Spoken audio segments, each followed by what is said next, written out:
I get asked a lot about SleepEase, which happens to be our #1 seller. And we have such a loyal fan base. We have people who have been taking this product for over 20 years.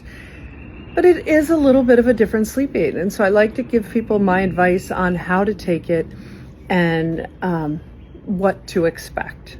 So about 70% of the people sleep better the first night. But we're not drugging you to sleep.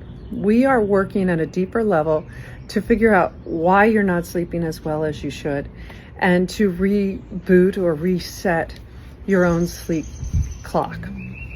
So this product needs some patience.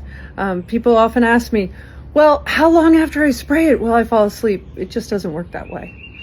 Some people will find that come very quickly, and some people will find that take a little bit longer.